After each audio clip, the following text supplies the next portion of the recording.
बिस्मिल्लाहिर्रहमानिर्रहीम।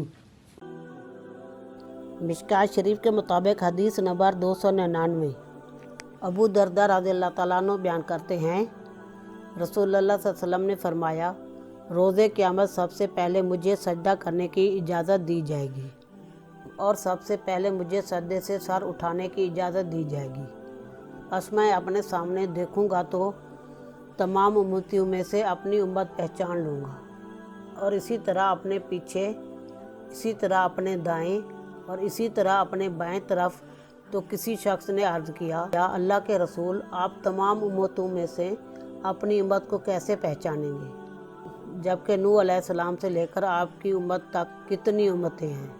आप सल्लल्लाहु अलैहि वसल्लम ने फरमाया, वज़ू के निशानात की वजह से उनके हाथ, पाँव और पेशानी चमकती होगी, उनके अलावा कोई और ऐसा नहीं होगा, और मैं उन्हें इसलिए भी पहचान लूँगा कि उन्हें उनका अमालनामा दाएं हाथ में दिया जाएगा, और मैं उन्हें पहचान एक और अलामत से भी लूँगा कि उनकी औलाद उनके आगे दौड़ रही होगी।